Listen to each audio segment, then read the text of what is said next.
Hello, everybody. Welcome to Live with Lori. I'm so happy to see you guys here. The chat is already lighting up. I'm so excited to see everybody here. I want to say hello. Hello, Lisette. How are you? Hi, Francis and Jamie, the veteran thrifter. Diane is here.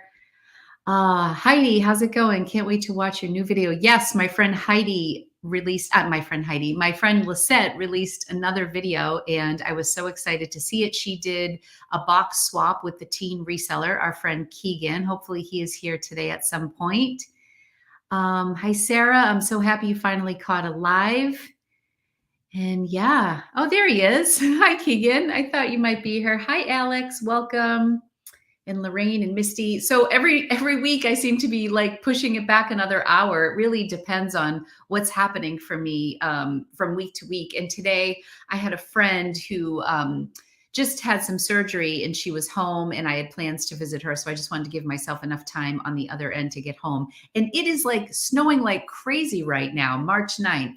Lisette, is it snowing where you are? Hi, Misty. Hi, Lorraine. I'm not sure if it's snowing elsewhere in Massachusetts, but it is really coming down right now. What if I turned my camera, if you can see the snow outside? It's really coming down like crazy. But the good news is it's kind of dark outside too, so I won't have to worry about the sun being in my eyes today. So I wanted to say right off the bat, I know I had talked about doing either cooking or closet consultations last week, and a couple of people had reached out and volunteered to have their closet done, which is great. But I just now looked in settings and saw that I was able to share my screen, but I haven't tested the waters with it. So I don't want to screw up my screen. So I think we're going to postpone that until I feel a little bit more seasoned here. Hi, the Cozy Shire. How are you? In PA, we've had snow, rain, sleet. Yeah. Oh, today, just today. Oh my gosh. Where in Pennsylvania are you? My daughter is in the Poconos right now, and she is coming home tomorrow. And my son is in Pittsburgh. Hi, Patty from Minneapolis. Cold but sunny. Oh, I thought we had passed it. My car was filthy, and so I decided I have like junk on my screen. I decided to get my car washed yesterday, and now today all the snow's coming down. So you just never know in New England. I remember when we were living in San Francisco. We were in San Francisco from 96 to 99. And while we were away, they had like a blizzard on April 1st. It was an April Fool's blizzard. Do any of my Massachusetts friends remember that? And my mother-in-law sent us photos out because they just got blasted with snow on April 1st. So mentally, I feel like winter's not over until we've passed April 1st. But really, even if it snows, it's usually doesn't stick around for very long. We had a couple beautiful days here. Sarah, I love the snow. I suppose that's because we never get it here in Portland. I know. Yeah, I do find I have a good friend. My friend Laura lives in Vegas, and every time she sees pictures around here, she's like, it's so beautiful. I actually personally love the snow too. I hate when the snow gets like filthy, like in the month of March, it gets kind of dirty and muddy in February. But I do love the snow. I love a reason to stay in and be cozy. Jamie, we have all 4 seasons. We had all 4 seasons last week, 70 on Saturday for my husband's retirement. Oh, well, that's perfect. Yesterday was spitting snow. Indiana is crazy. Oh, yeah. We had snow the past 2 days. I have a 360-foot driveway. Oh, that's big. I walked with my UPS bin down the road. Oh, no. Oh, my gosh. I know. You got to be careful and with this crazy weather. Hi, Raquel. Oakland. It's a gorgeous day. Do you know, my husband is in accounting, and one of his very first jobs when we moved to San Francisco was doing, I think he had to do an audit in Oakland. And we also saw a Dave Matthews concert in Oakland on Halloween, and it was crazy. I've seen Dave Matthews like 10 or 12 times. I was kind of a groupie in my 20s and 30s, but we saw him in Oakland. Spring in Italy. Hello, Christine. We're in Italy. Oh my goodness. I am so jealous. That is fantastic. Let me know where in Italy you are. My youngest son, Rocco, has never seen the Godfather trilogy. And I said, how are you, my son, and have never seen the Godfather trilogy? So my husband was working late. So I said to Rocco, let's watch the Godfather. So we watched like the first 2.5 hours. and we're going to finish tonight, and I'm very excited. And they do a flashback when Michael Corleone has to go back to Italy after he does the hit on the policeman. And it's so gorgeous. The scenery from Italy. I love that opening scene in The Godfather with the wedding. It's so amazing. Karen says, if it's snowing in Boston, it'll probably be snowing here in Nova Scotia tomorrow. Is that what happens? Do you guys follow us next day? Snowing in Connecticut, Taylor. Tommy's here. Hi, Tommy. How are you? Did I hear Dave Matthews? Yes. Tommy, are you a Dave Matthews fan? That is actually one of the first ways I bonded with Courtney, is that we both love Dave Matthews. Fun fact, I met Dave. I have a friend who was kind of a groupie, and she was friends. I don't know if, who is the drummer? Carter. And yeah, we rode on the bus. There were two buses that left out of Boston and went to Connecticut. And we were on the bus with not Boyd Tinsley. Boyd, like, I think had his own bus. But anyways, we went down with like the bass player, Leroy. Leroy passed away. Anyway, and you're a big Dave fan? I can't believe it. I didn't know that about you, Tommy. Hi, Cindy. How are you? Hi, Jean. Okay, I don't want to, if we start talking about Dave Matthews, it's going to be Carter Beauford. Yes, he's the drummer. So my friend was friends with him, and I think they were staying at the Ritz in Boston. And when we got back from the concert, that we ate with the band, like we were in the cafeteria and Dave Matthews walked in and like ate at the table next to us. And we were all at the table, like trying to play it cool because we had like backstage passes. And then my husband's like, somebody's got to say it. This is effing amazing. Because Dave was like eating a chicken sandwich right next to us. It was pretty amazing. Dave Matthews lives near our old house in Seattle. Oh, that is so cool. Oh my gosh. I was such a fangirl for Dave for so many years. Like when my husband and I are like alone at night and we open a bottle of wine and we start playing Dave Matthews, like hours go by. But now I just feel like I'm an old lady because Dave was such a 90s girl. The first time we saw Dave Matthews, I got married in June, and I got married when I was 21 years old, and we went on our honeymoon in June, and I came back, and it was like my 22nd birthday because my birthday is in July, and Dave Matthews was in Connecticut. It was the first time I had ever seen him. I was a waitress at this bar in downtown Connecticut, and Ants Marching was really big. And What Would You Say? Like those were the only songs I knew. And my husband had seen Dave Matthews on Saturday Night Live. And so he was really like loving Dave. So we bought, Under the Table and Dreaming. I think that was the first CD. And we saw that concert. We had just gotten back from our honeymoon and we were kids, and we walked over to the center where it was, because we lived in right downtown Hartford, and at Bushnell Park. Oh my gosh, crazy memories. That was my very first concert. Francis, it's like a tiny house. Oh my God, I'm so behind. Okay, one of my biggest regrets in life, Tommy says you have to listen to Sweet Caroline cover they did at Fenway. They were at Fenway. It was like 7/7/2007. It was something like that. And my birthday is July 9th. And so he was there for a couple days. So I believe my friend who like has the inside track with Dave was there. But I was like in the throes of motherhood in 2007. That means Anthony was 8, Angelina was 6, and Rocco was 4, or somewhere around there. And I was just like such an overwhelmed mom. And I loved the Red Sox, and I love Dave Matthews, and I turned down tickets to that Fenway Park. It was like I can count on one hand how many regrets I have in my life. And turning down the opportunity to see Dave Matthews the week of my birthday at Fenway Park, I can't even talk about it. So I'm sure Sweet Caroline, if you're a Boston fan, they sing Sweet Caroline in the 7th inning at Fenway every game. It's a huge deal. So yes, I have to listen to that version, Tommy. I don't think I've actually listened to it. American Baby, I can play over and over. Yes, that's a great. So many. Okay, we love Dave. Hi, Catherine. How are you? We have more New Englanders here. Can't really hang out in Seattle. Oh, really? I didn't know that. Sarah, he lives like right in the thick of Seattle, walks to Starbucks. His wife was attending a medical college. That's why they bought that house for Ashley to go to college. Yeah, go Sox. Oh my gosh, what is going on with the MLB right now? It's terrible. Poor baseball. I like fear that baseball is like just outdated. I don't know if they're just going to I don't know, reduce the hour of the game. I don't really know what all the drama is. But yes, that is my birthday. Is that your birthday too, Francis? Who do we have any other cancers here? He'll be in Hartford June 18th. That would be like a real throwback for me. Hey Kay, how are you? Oh my God, Francis, it is your birthday. Look at that. July 9th. My last year in my 40s. I'm going to be 49 this July. Oh, I'm dying. Hey, hi, Christy. How's everyone doing? I know I'm so excited for summer and all the stuff that comes with it. I feel like I'm finally coming out of a fog.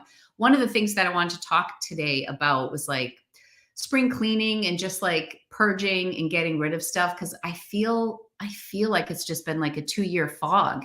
But I actually love talking about Dave Matthews and the Red Sox too. So Cancer here too. July 4th. That's my dad's birthday. My dad was born on the 4th of July.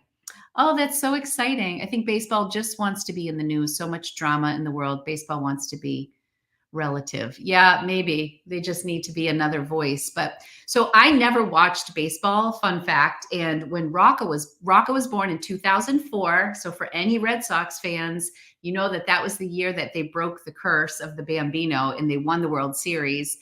But I never watched baseball, and we never had a TV in our bedroom. And when Rocco was born, he used to like cluster feed. I nursed all my kids, and so Rocco used to want to nurse from like 7 o'clock till 11, like every day. And I would sit there in my bed by myself and nurse the baby. Well, maybe not. I mean, 8 o'clock, 9 o'clock, whenever. He used to want to nurse all the time at that time. So finally I said to Jay, I want a freaking TV in my bedroom and I want it like today. And then when he would be nursing late at night, nothing would be on except for baseball. So I just started watching baseball. It was the year Grey's Anatomy came out. So I started watching Grey's Anatomy and watching the Red Sox. And it was like I lived for it. And when Rocco couldn't sleep, Jay would go sleep on the floor with Anthony and Angelina. So I would just be up with Rocco. And he, to this day, is my only kid who loves sports. And that was the year that we won the World Series. And I say that Rocco was the good luck charm. That's my story. I'm sticking to it. Hi, glad I caught a live. Love watching, listening, and learning from you. Oh, thank you so much. I'm happy you're here. We're Russell Wilson. Oh, I'm sorry, Diane. Cancer, July 20th, 1969, the day we walked on the moon, and you're a moon child. Very cool. I'm behind here. Oh boy. Oh my gosh, Tina. I love when my worlds collide. This is my dear friend, Tina Caro. She worked with me at American Girl for almost 10 years. She was my partner in crime. Oh my gosh, my friends from home are here. This is Kim Giswaldi. Hi, Kim. How are you? She is my bins buddy. She is the one you've seen in the videos. Kim goes hardcore at the bins, and we have a date coming up, and I am so excited. Oh my gosh, this is great. Okay, so Tommy's talking about purging. I took a buttload of stuff to the dump yesterday. It was so hard, but when I drove away, it was like a huge weight off my shoulders. The reason I want to talk about it, Tommy, just like you said, it was so hard. I think as resellers, at least for me, I can only speak for myself. It's really hard to get rid of stuff because we have this gift that we see value in so many things. So even if it's junk and taking up space in your house, you're like, but maybe I'll sell it, or maybe I'll give it to a friend, or I'll donate that and get a coupon. It's savers. For me, it is really so hard to let go of stuff. And I always feel so good when it's gone. So one of the things that, so I just wanted to talk about like different strategies, like what strategies we use to let go of things when it's not so easy. So let me get through some of the comments and then we can talk about that. Ashley, hi, how are you? I'm going to be 39 on June 1st.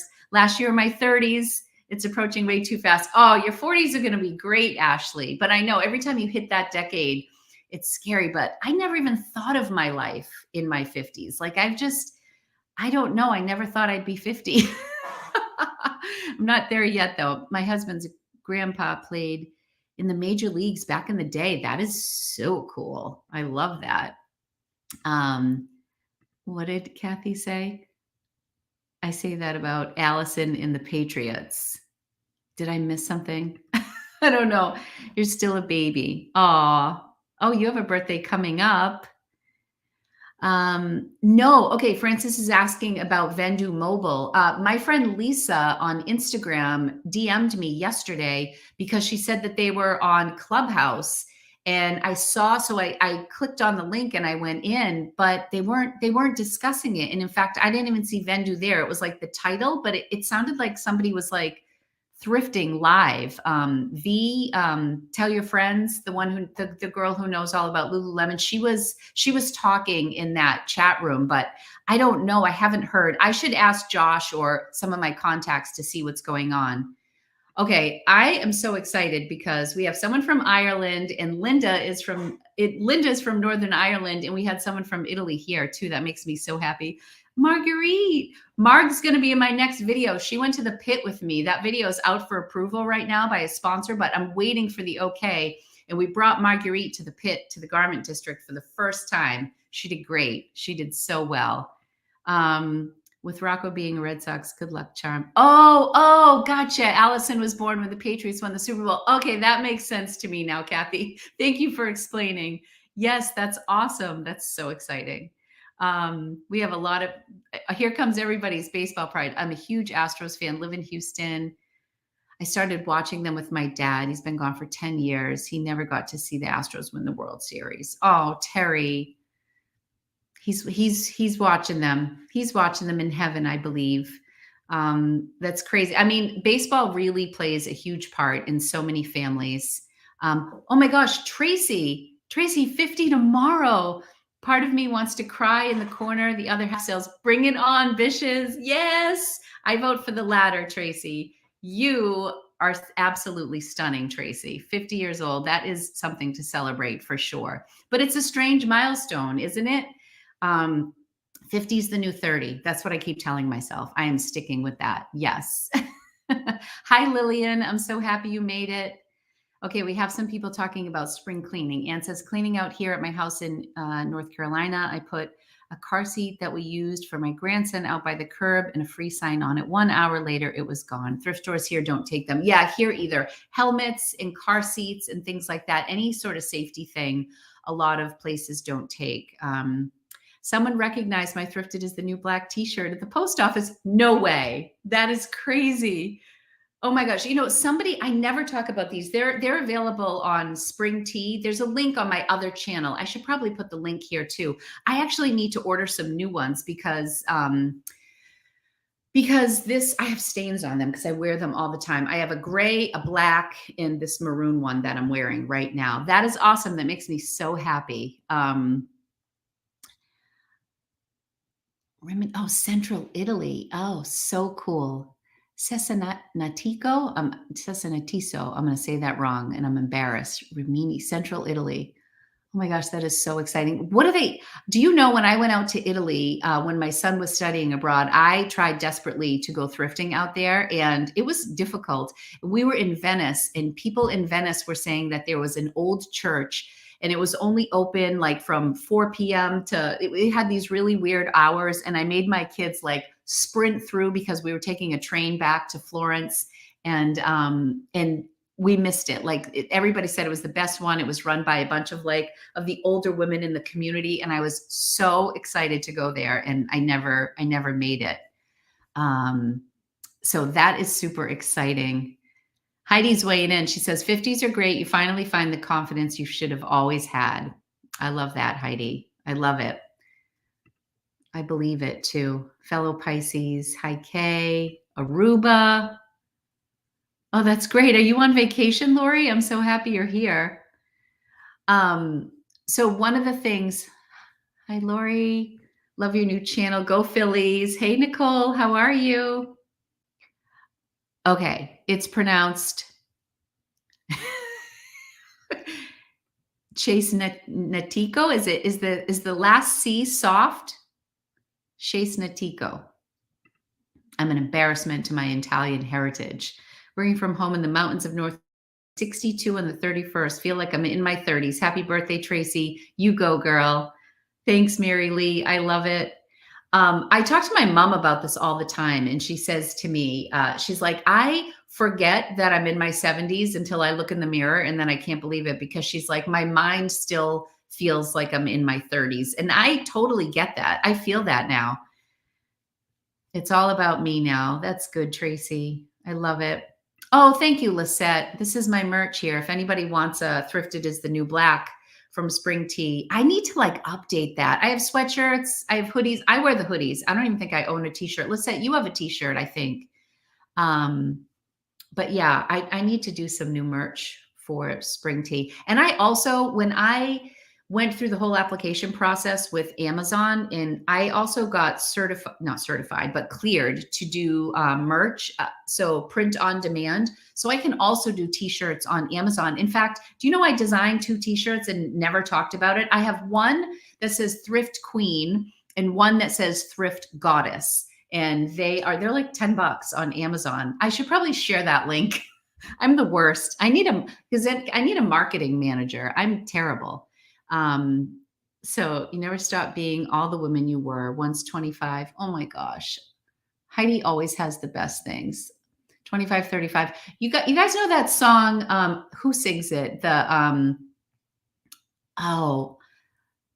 35 for a moment. Who is this? Is it the Foo Fighters? Who sings that song? And they kind of reflect on all the ages. I can't even think about it because I will cry. But it reminds me of what Heidi's saying here.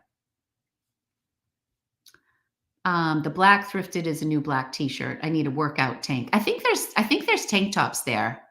I'll have to go back. I tagged you in a pic wearing it on Instagram. Oh, awesome. Recently, like today, I haven't been on Instagram. I'll have to check it out. Or maybe it was from another time. What did Francis say? Because Francis is our youngin' in the group. Is your 20s better than teens? I'm 19 and going to be 20 this year and sort of freaking out. You know what's funny, Francis, is my daughter Angelina is 20 and she's always like, I feel so old. I'm like, girl, how can you say you feel old? But I mean, I think any age that passes and you feel a little bit more comfortable in your skin and you're more confident in who you are, it's a good day. So whether that happens for you in your 20s, 30s, 40s, 50s, 60s, whenever, as soon as you kind of just embrace who you are, I think that's when things start getting to be a lot of fun. Thank you, Ashley. Did I say Foo Fighting? Oh my gosh. This is why I need to do lives, because I need help from everybody. Yes, 100 Years. Oh my gosh. That song makes me cry every single time I hear it or talk about it. Whatever, Monday or yesterday. Oh, gosh, I'm going to have to go back. What stinks is if people tag me in a story and I don't view it right away, if I view it after 24 hours, it's gone. And I get so sad. I was terrified of turning 30, but my 30s so far have been amazing. Yes. Oh my gosh. I liked all the phases. That, all that's left was cheaper car insurance. Oh, that's all you had to look forward to at 25, Tommy? My son Anthony's going to be, Danny says 20s are so much better than teens. I think teens are hard, Francis. I would definitely say that your 20s are going to be better than your teens. I mean, I feel like every year of being a teenager is like a whole different vibe. I can remember when Rocco was little, he had one of his best buddies, had one of his best buddies' dad was really close with Rocco, and Rocco would get really sad when Angelina didn't want to play with him anymore because she was like 14 or 13 or 14. And his little buddy's Kevin's dad says, Rocco, don't worry. At some point, the aliens come and they take your big sister. And then she's gone for a few years and she's just really an alien. But one day the aliens will bring her back and she'll be your sister again. And you guys will play together again. I remember Rocco being so confused. And then I don't know what happened, but Angie was feisty. I don't remember who said it. I don't remember if it was Rocco or Angie, but when she was like 18, we agreed that the aliens had finally brought Angelina back, and so things got a little bit better. I think my daughter's happier in her as a 20-year-old than she was as a teenager. Okay, wait a second. I'm behind now. I'm behind. Lori's enjoying her 60s. Yep, when you're comfortable, life is great. Yep. 40 was my most favorite year, and I was so afraid of it. Oh, just like actual 40 years old. Yeah, for me, I just want to lose some weight and feel more comfortable that way, because then I feel like my weight has always been the thing that's held me back more than anything. So I don't care about the wrinkles. I mean, sometimes I care about this. I care about the hooded eyes sometimes. I would like a little something, but I would take all the wrinkles in the world if I could like feel a little bit more confident as far as like body image goes. I'm drafting. I think I can get $45 on an embroidered. I think you can. Embroidery is always nice. Joseph Ribkoff, maybe. I don't have the best luck with Joseph Ribkoff, but it's a designer brand, right? So one of the things, like when Tommy was talking about getting rid of stuff, like when I look at something in my house, one of the questions, I don't know if you guys like play games like this, but I will look at something and say to myself, would I buy this for $3 at a thrift store, or $4, even $10 at a thrift store? Like, would I pick this up if I stumbled upon it at a thrift store? And if the answer is no, then I'm like, then why are you holding on to it? Like, if you wouldn't even pay a thrift store price for this item, out it goes. That helps me. What did she say? Was something to look forward to. Oh, something else to look forward to. 55 discounted savers. Yes, Sarah. In fact, when I go with some of my friends who they really aren't 55 either, but they're just a few years older than me. Like Marguerite got me the discount last week, and Kim has gotten it for me before. And if I don't wear makeup, sometimes they give it to me. That is something to look forward to. I like that. Another thing, I remember there was a time where I wanted to get like a new end table, or I think it was like a side table or something. And I went to this little store close by called the Purple Rose. I don't know if any of my local friends might know that. It's on Route 20 in Northborough, and they have like really nice housewares. It's very pricey, but it's one of those places where I would go for inspiration and then like maybe buy one item for my house and then try to find everything else like at TJ Maxx or thrifted or whatever. But the daughter of the owner was a designer. And I remember talking to her about wanting something. And I said, oh, well, I have this hand-me-down that my mom gave me, or whatever it was. I don't remember exactly what it was. And I said, and it serves a purpose, but I know I want something else. And she said to me, as long as it's there, you're never really going to be motivated to get to fill the space with something else. And she said, so the second you actually get rid of it, you'll be able to picture what you want there once that piece is gone. And I remember thinking, well, it's kind of weird. Like, I know I want something now. I just don't know what I want. And she'd be like, just get rid of this, get rid of it, and be like, embrace the empty space for a little while until you figure out what you want. And when it's gone, you'll be more motivated to figure out what it was. And that like always stood, like even starting this channel, there were other things in my life that were filling this space. And so as much as I knew I wanted to start a second channel or do something more on YouTube, whether it was more lifestyle on Lori's Boston Found, or start this, more lives, like whatever it was, as long as I had some other things in my life, I wasn't going to get here. And so finally, and so I always think of that girl. I think her name was Sarah. I always think of her when it comes to decorating or things in my life or like decluttering. Like I have visions of doing like a shipping station in my basement, because right now I do all my shipping up here. But what I have to do is take all my stuff from the basement, bring it up here, put it on my desk on here, plug in my computer in back of me where my printer is. It's like a whole process. And then my office gets cluttered. And I think to myself, I would like to stand and do my shipping. So I would love to have like a shipping area downstairs where I just have like an older computer, or just move things over there, keep like bins underneath all my shipping supplies. I have all my boxes from USPS here. It's just cluttery. And this is kind of a nice room. This is where I film. So I keep thinking of what that woman said. Like, I have to get rid of all the junk that's in my basement until I can kind of make the space for my new shipping station. And then once that's gone, like, I feel like I will kind of manifest it. So I think about that a lot with clutter, whether it's mental clutter or like actual physical clutter. But I have a hard time letting go of stuff. And I wonder what strategies you guys use to get rid of stuff. Um, Tommy, you don't have savers. We're talking that. Um, if you ever have to move something to get to something you need, get rid of the thing that's in the way. Yes, I like that too. Just this morning, we had like this little bundle of wood. We have like a little fire pit outside, and for whatever reason, we have this 8 little pieces of wood randomly. The kids probably threw it. That is between my car and Jay's car in the garage. And I literally like trip over these freaking pieces of wood to get to my car. I've been stepping over and tripping over like kindling for like 2 weeks. And finally today, I'm like, what is your problem, Lori? Bend over, pick up the wood and put it where it needs to go. It was like a bunch this small. I kept tripping over it. So, right. Like, it wasn't until like I moved that out that, I don't know, I'm not putting anything in its place because it was very much in the way, Heidi, but it's crazy for me, some of the stuff that I will like step over before I move it. Once you clear the clutter, be it objects of noise in our head, it opens up everything else for creativity and sense of serenity. It's so true.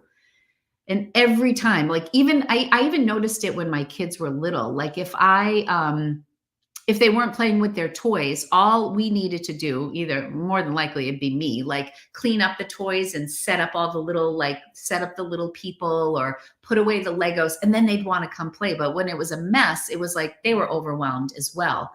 So I feel like it's good practice. I very much admire people who can keep the clutter under control, because it has been a lifelong battle for me. Yeah, we're talking a shipping station. I also like to sand when I ship. Yeah, like I feel like I sit all day. I sit for editing and I sit for shipping and I sit to list, and I feel like I just want to stand. I feel like I would get it done so much faster too than if I were then sitting. So that's something I am looking forward to. So there's a lot of talk about savers. So yes, Value Village is savers, and Jack and Ryan, my friends Jack and Ryan, they go to, what's the other one? There's one other one besides Value Village. It's one word. They're all the same umbrella, and I can't think of it. I know I can't picture life without savers. I have a love-hate relationship with savers, but mostly, hi Betsy, how are you? Unique. Thank you, Alex. Oh my gosh, I love lives. You guys complete my thoughts when I can't complete them. Yes, Unique. That's where Jack and Ryan go, and that's Savers, Value Village, Unique. They're all, yes, Haley. Oh my gosh, you guys are pulling through. Wait a second, I missed something. Francis said, I was the one who bought those We the Free cheetah print pants from your BOGO sale. Oh, I'm so glad. Those were good. Those were nice. Were those the ones that I wanted to keep? I love those pants. I do pretty well with We the Free denim and pants in general. The only ones I really stopped picking up, well, who am I kidding? If they were like $3, I'd still pick them up. But just like colored denim, that kind of sits. But the patterns do well. Have you thought about getting a standing desk? I like that I can move it up. Do you know a company from Amazon reached out to me with a standing desk? And I don't think I ever messaged them back. I should try to find that message, because they had one that like adjusts, and but it was for like they would send the desk and I would do a review or something like that. So that would actually be a good thing. I should do that. Oh, a standing desk at Costco. Yeah, this is something we also have a ping pong table in our basement that Rocco uses a lot. But Rocco's going to college in the fall. So I really feel like that's going to be a time for me to, go into the back room and pull everything out. Like, I don't like to have, as it is, I take up a lot of space in the basement with my business. And I currently am using his ping pong table to like fold clothes and create mystery boxes and things like that. So it would be really nice. if we folded that up when he left and went to school, and I would have room for a standing desk, because I think I could probably go to IKEA and just get like the tall legs in a tabletop and kind of build my own standing desk. It wouldn't be a lot. You know what, Kathy? He is not going to Penn State. He did not apply, which I'm actually shocked. He was talking about applying, but I don't think so. I think he's leaning towards Maine, which is much closer. And he's still waiting to hear from 2 schools, but he really likes Maine, and it's way up there by Bar Harbor though. So I think it's like just under 4 hours. And I just said, well, it's not 7 hours, which is what my drive to Penn State is. Oh, somebody just said, I bought the Mimi Da Vintage Monkey. Oh, you did? Oh my gosh, Betsy, I love that piece. That's one of my favorite Instagram reels I ever did. I did it to Brass Monkey by the Beastie Boys. I felt like I was so freaking clever doing that reel. At first, when I started doing that reel, I was doing it to the theme song, Hey, Hey, We're the Monkeys. And I thought that was cute. And then I'm like, how can I not do Brass Monkey for this like brass looking belt? That belt buckle is so freaking cool. If anybody wants to see it, it's on my Instagram. That was a great, oh my gosh, I was so excited about. Those are the sales that excite me so much. And it was on this old belt, and I took it off, and oh my gosh, when I saw that it was stamped, and yeah, I didn't know that designer, but oh my gosh, that was really exciting. I believe, wait a second, I'm sorry. Good for him. Yeah, he's excited about Maine. He did get in. Yeah, he didn't apply to Penn State. He kept saying he was going to, and then he ended up not. Rocco's like my very chill kid. He's like, I'll like whatever college I go to. I'll make friends wherever I go. And he's right. My other 2 would have had like panic attacks if they didn't they were much harder on themselves, much more intense. And Rocco's just chill. He's like, if I don't like it, I'll transfer. He's so easy. But sometimes I'm like, all right, Rock, come on. You know, he needs a little more pushing. Can get just motorized legs from Amazon and have Home Depot, Lowe's, or local hardware store cut whatever wood you want to whatever size you want, much cheaper and better quality. That's a great idea. Motorized legs, meaning they like go up and down, Tommy? That's very cool. Tommy, if you have a link for that, that would be awesome. I would love to see that. Keegan's back. All right. So Keegan is the teen reseller, and he and Lisette are the ones who did the collaboration. They did a box swap. So Lisette, why don't you drop your channel here as well, my friend? You're so good about sharing everybody else's stuff. Drop your channel here for me. This is Heidi's channel. Heidi, when was the last time you did a video? I need more Heidi in my life. Heidi had like a beautiful, she wrote a beautiful thing for National Women's Day yesterday that I absolutely loved. I've been racking my brain for the subject of my annual video. It's a lot of pressure if it's once a year, Heidi. You just have to do it more frequently. And this is Tommy Bernard's. Tommy, I was talking to Courtney last night, and she thought that you guys were live last night. And I'm like, I'm so bad about like the late night sign on. So I went, and I didn't see that. I don't think you were live last night. Were you, or are you live tonight? Tonight would be a good night to go live if you're going live, you and Tracy, because I have a lot to list. Hey, look who's here. What's up, Courtney? How are you, honey? Courtney's been busy, working hard. And we need more Heidi. Yes, we do. All right. So what do we want to chat about? Do you guys want to see? We're going to talk a little bit about reseller, about luxury authentication. Or is that boring? Do we want to talk about something else? What did I have here? Spring cleaning purge, we kind of touched on. I bought a Chanel wallet. I got the Chanel wallet on Poshmark, and I had it authenticated. So I was wondering what people's experience has been purchasing luxury or selling luxury items on Poshmark. Can we talk about decluttering? Sure. Anne wants to talk about decluttering. Oh, you took the week off, Tommy. 800 pairs of shoes in the basement that need listed. Oh, all right. Well, that's why we missed you last night. All right. Yes. All right. So I don't know if you guys watched Hope's live that Courtney was on, but they had a trivia game, and Heidi is the one who came up with all the questions. And I have to say, Heidi, those are really great questions. If you can think of any off the cuff, we can throw some in the comments here and talk about that as well. You did such a great job. Yeah, we were really impressed with your questions.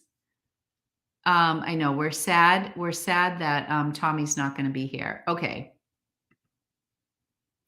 You send everything to the Real for authentication. That is kind of a good strategy. If you don't want to pay for something to be authenticated, you can just send it to the Real if you plan on having them sell it, and then they will authenticate it for you. And yeah, you can go from there. I have a Gucci sweatshirt that I think is a dupe, but I'm not positive. So I think I'm going to do that. Keegan, is just send it to them, because I think they would price it pretty high if it was real. And if it wasn't real, I assume they just send it back to you. I don't think I've ever sent them anything that wasn't authentic. But Sarah, I'm a senior move manager, professional organizer, so I love to chat about decluttering, organizing, sorting. Lori, if when are you ready? Oh gosh. Sarah, maybe you should jump on the live and talk to us. Talk to us about it. Hi, Gloss and Sparkle. How are you? Welcome. So since we were talking about shipping, if people want to talk more about shipping and less about luxury authentication, not shipping, about organizing, what are some ways that you organize your shipping? Do people have shipping stations, or what are your best tips for organizing? Sarah, what do you typically do when you're working with a client? Like, what sort of questions do you ask for organizing? This is probably stuff you get paid big bucks for. We're asking you to share it for free here on my live. Oh, do they sell Yeezy? I got some, and I'm not sure if it's real. Yeah, that's a great thing you can do. You can just send it. So this was first listed on Poshmark for $478 or something, and the seller kept marking it down. It's vintage from the 90s. It's just a really simple wallet. And I knew I was never going to pay $400 for it, but she kept marking it down, and she said it was in excellent condition. But I've never purchased anything Chanel, and I've always wanted something Chanel. And I thought this was just very classic. And my current wallet is just much bigger. And I also thought that I might be able to fit like a little journal in here too. So anyways, she did show the serial number in there. But when I got it, the thing that was throwing me off was this kind of chintzy little zipper. I thought the zipper was really chintz. And so this was the only reason I was questioning the authenticity of this. Because everything else seemed to be good. I went onto a couple sites, and they were talking about how when you look at the Chanel stamp, all of the letters should be the same thickness. And then they were showing some fakes where like the C was kind of a skinnier font, or the spacing was uneven. So anyways, but the zipper was throwing me off. So I used realauthentication.com, and it's $30. The first time you use it, they let you use a coupon, and I think you get $10 off. I used it once before for a Gucci bag that I got in an estate sale that I sold. But for me, she ended up sending me an offer for $212 on this. And so it was like $478 at first, or $468 to $212. So I jumped on it. So I did pay the $30 to authenticate it, but to me, it was kind of worth it, because now I'm like, well, maybe I'll flip this. So I'm not really sure. I'll probably use it for a little bit and then maybe flip it. But I use realauthentication.com. If you guys use any authenticators besides like sending it to a consignment platform, you can leave that in the chat. That would be helpful. My authentication rule is if Heidi finds it at Goodwill, it's fake. Heidi, you never know. You never know. I'm amazed at the fakes that they have at Savers though, and they have them marked up. Even they have like the worst Michael Kors fakes. I'm like, who's faking Michael Kors? But they were all these fake ones. You can reclaim it. I sent a fake Longchamp. I can't authenticate to save my life. All right. So Keegan, will you share with us what happened when you sent them a fake? What did they do? Did they just contact you? And you could reclaim it. I'm curious. Random question. I inherited a beautiful piece of jewelry. Currently, it's set in yellow gold, but I prefer white gold. Is it wrong to have it reset?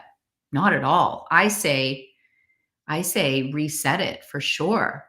You mean, is it wrong because like it takes away from the sentiment of it because it's not the original piece? I don't think so. I say it'd be wrong to sit in a jewelry box and you not wear it. And if you would prefer white gold, then by all means, I would reset it. That's what I would do. How are sales on Poshmark since my sales have not reverted to the flow I had as of yet?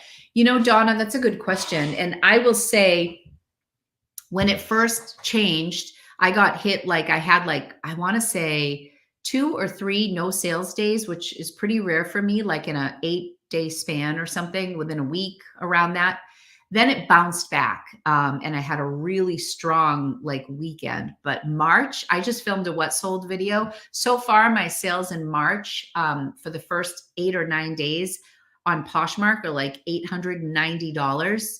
In the month of February, I did like 5,500 in sales. So I think I was averaging about $1,400 per week in the month of February. And on March 8th, I was only at like 890 or something. So my sales are really, really down right now. And I've actually been listing. So I don't know. Thank God I had a couple sales on eBay. But no, my sales are definitely down. A little free bit. Ooh, we're getting some free info. One thing to think about is how you want to use the space. Setting up stations or areas for specific activities is a great way to look at your space with new eyes. I like that. See, so my shipping station would be a perfect use of my space. I would love that. I do find if I plan with purpose, or if I have a section I have a little coffee area where the cabinet, the first row is all my coffee apparatus and, filters and sugar and things like that. And it's right above my coffee machine. And that's always been a sacred space. So yeah, I think if you do give a space an assignment, that does help. I like that. I found Alexander wearing small handbag, crossbody without the strap, listed it for $149 on eBay and $299 on Posh. Oh, wow. That's a big difference. What's funny? I always price things because eBay's not my main platform. I always get a little bit more experimental over there. And I honestly think I list things higher on eBay. I don't know why, because I think of shipping, or I think maybe I'll get an international buyer. I think my average sales price is higher on eBay than it is on Poshmark, but I sell so much less on eBay. But so for example, I listed that Ibex sweater that in my last video that I found right at the end of thrifting, and I listed it for $120, $125. And I got an offer almost immediately for $70 on eBay. And then I countered at 96. They came back at 80. And then I messaged them and said, I just listed this. So, 80 is a great offer, but I would really like to stay 90 or above, at least for the time being. So I countered at 90 and then they accepted. And it was boom, it happened that day. And in the meantime, I was getting likes on Poshmark, but nobody had actually sent an offer. The best piece of advice, keep similar items together. Okay, that's really good too. I like that. Yeah, so you have some sort of a flow. I used to have a thing from mercury glass, and I would keep it all in my big cabinet in back of my farm table. I love mixing mercury glass with country stuff, farm country. What am I trying to say? Hey, Keegan. Oh, this is Keegan's YouTube channel. Here we go. Okay, so I had asked about the Longchamp. Keegan said they sent it back and just said it was fake, no penalty. Oh, I'm definitely going to send him that Gucci sweatshirt then. I'm very excited. Does anyone list? Oh yeah, we just answered this. Does anyone list prices differently on eBay and Poshmark for the same item? I do, but then I feel weird because I feel like if somebody is Googling it, they're going to see it on two platforms for two different prices. I don't do it all the time. Sometimes. Yes, if you guys don't watch Courtney's second channel, City Girl Unplugged, it's great. She does a lot of car camping videos. She camps in her SUV and she goes on wild adventures and she visits the most beautiful spots in California. So that is a really fun channel to follow. Bounce back, but now closed for 2 weeks in March. Oh, because you're away, Lori. So, yep. Courtney loves Team eBay. Courtney loves eBay. My sales are down too. Restyle. I found a pair of Gucci heels for $333. I thought for sure they were fake, but the real work claims, yeah, of course. Oh yeah, never judge a book by its cover. We've all learned that. Yeah, you sometimes you find the best things in places you would not expect. It would not expect. eBay saved you last week, Alex. That's good. I mean, this is why there's so much value in cross posting, because you just can never count on one platform. You know, I haven't had a sale yet on Depop. I'm really wondering if I'm doing something wrong. Somebody messaged me and said you need to like edit your items frequently because you don't share items on Depop, but they said to like change them up. I also wonder if because I clicked the box that I would do shipping on my own. I don't know if people don't favor that, if it's one of those platforms that encourages you to do free shipping. I'm not sure. You list them lower on eBay than Posh. It's so funny, all the different strategies. Which shipping label printer do you use? I use a Faux Memo, PHO Memo. And it's been great. I've had it for like 3.5 years. It's kind of a no-name brand. It's a name brand, but I mean, it's very similar in style to the Rollo. But they were one of the very first companies to reach out to me on my YouTube channel, and they offered to send me a printer. And I was so excited because I had been using the Dymo label, and I just can't recommend that. I mean, it prints, the quality of the print is much better on the Dymo. Like it's smoother. Like it's a little more grainy, like you see the little pixels in the Faux Memo, but it would always spit out like a ton of the things. And I didn't like the curled up. I didn't like the labels on the roll. I like them flat in the back. It's really just a preference. But I think the Faux Memo is very similar to the Rollo, but it's in my bio. I think I have a discount code there. I always feel like buyers on eBay are willing to pay more, oddly. I would agree. I feel like the nature of Poshmark is kind of haggling, which is why I tend to price things on the higher side over there. But what's weird about Depop is you just like price it. And I think somebody said recently that they can send offers now. Is that a thing? I don't know. But it feels weird to just price something and then not have a negotiation. Like I keep waiting for like somebody to offer me something and it's just not happening over there. So it's really like learning a new language. Loves his standing desk. He's an editor and has to switch between standing and sitting. Yeah, I feel like my husband, his office is now our bedroom and he can't sit still to save his life. The only great thing is because he's in our bedroom, he does all the laundry. Well, like he has his like, his headphones in and he does all of his calls, but he just paces upstairs and our laundry is like off of our bedroom. So he does all the laundry now because he locks himself in his room, but he's been going into Boston a little more. I would love to thrift in your area.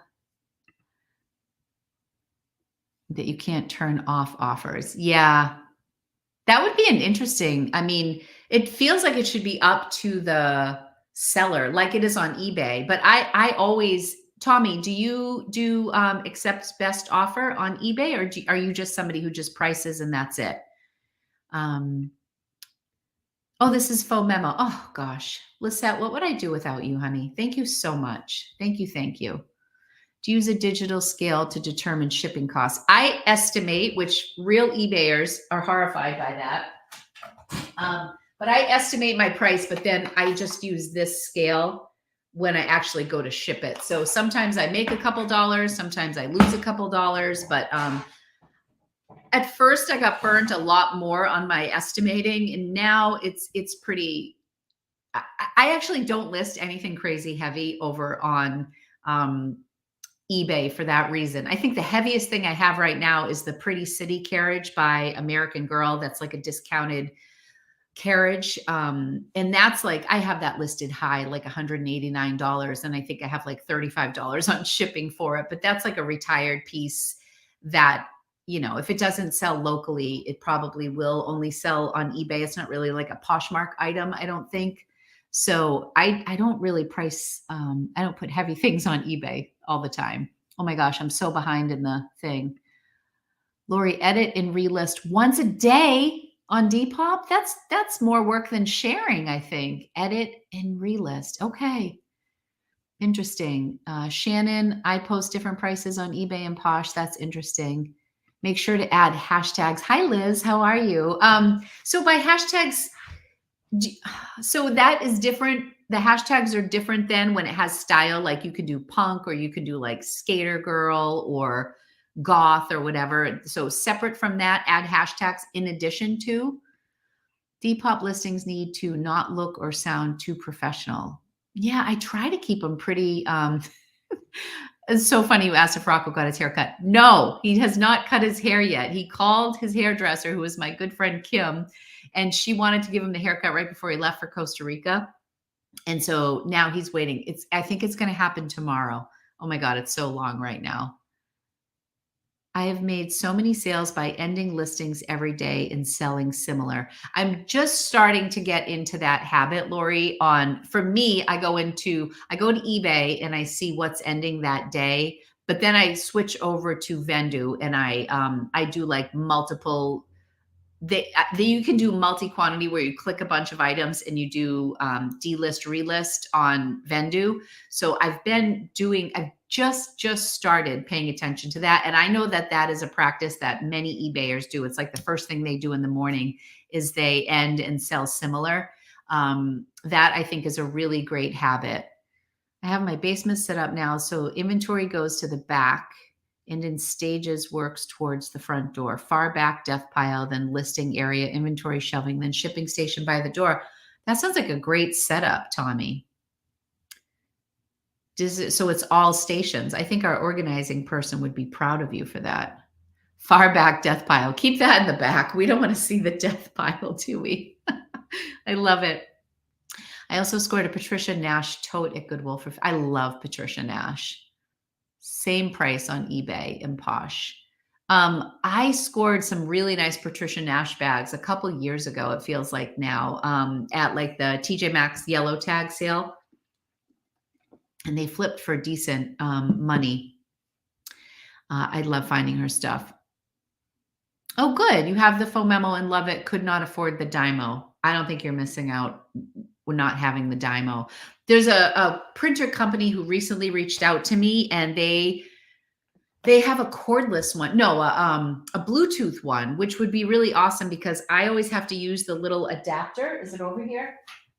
So I always need this little adapter because this plugs into my Mac, and then my faux memo is a USB port. So I have to use this adapter, plug it into my Mac, and then, plug it into my printer.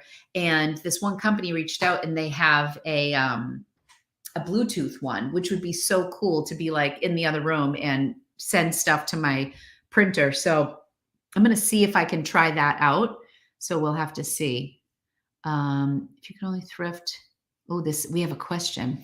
If you can only thrift one of these places for the rest of your reselling career, where would you thrift? Which places? Oh, we got it. Bins, Garment District, or Savers? Oh man.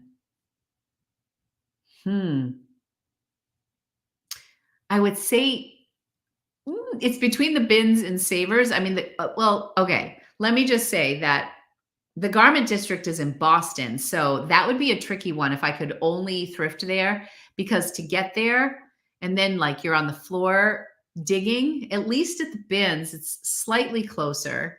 And I feel like there's more variety. There's hard goods there. There aren't many shoes or handbags at the pit. The pit is just such a unique experience to this area, which is why I love it so much, the garment district. So I don't know that I would say that as much as I love going there. Savers is just convenient, but I feel like I don't find my best things at Savers. Oh gosh. I think I think for my business, I feel like I don't know. I don't know. I don't know. I need help. This is where I'm in the gray area. I'm not black and white. That's a hard decision, Francis. All right. Today I'm going to say the bins just because you never know what you'll find at the bins. It's the ultimate treasure hunt. But Savers wins for convenience because it's close to me. So I love all those places for different reasons. That's probably not the answer you wanted. Tommy says, price up a little, run high promotions, run a Kohl's never ending sale. I like that. 5% coupon on store and send out 10% offers. Really never changes. I've never run a sale in my eBay store. I have a store, but I've never run a sale. I'm the worst eBay person on earth, but I still love that. It's part of my repertoire.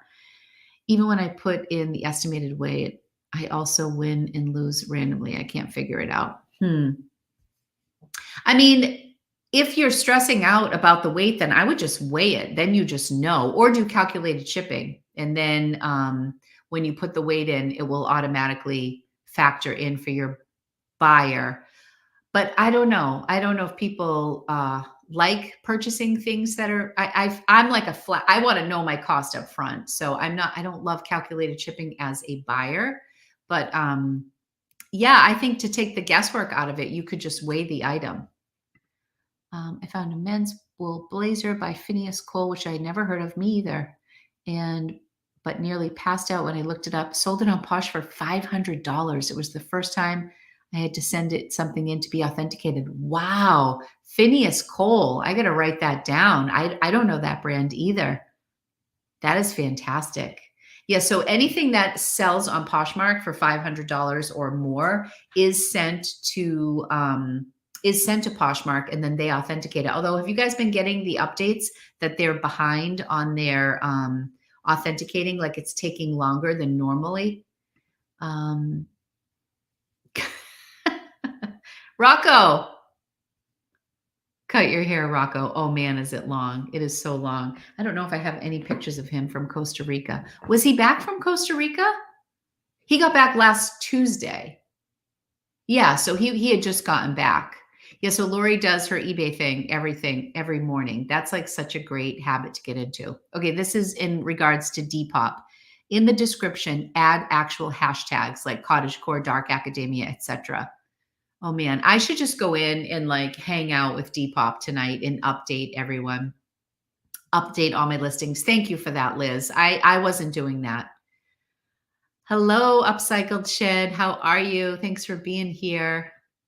I love Rocco's vibe. He's such a great kid. Oh, and so is Keegan. I'd adopt them both. That's a sassy combination, Keegan and Rocco. This coming from a childless. Aw.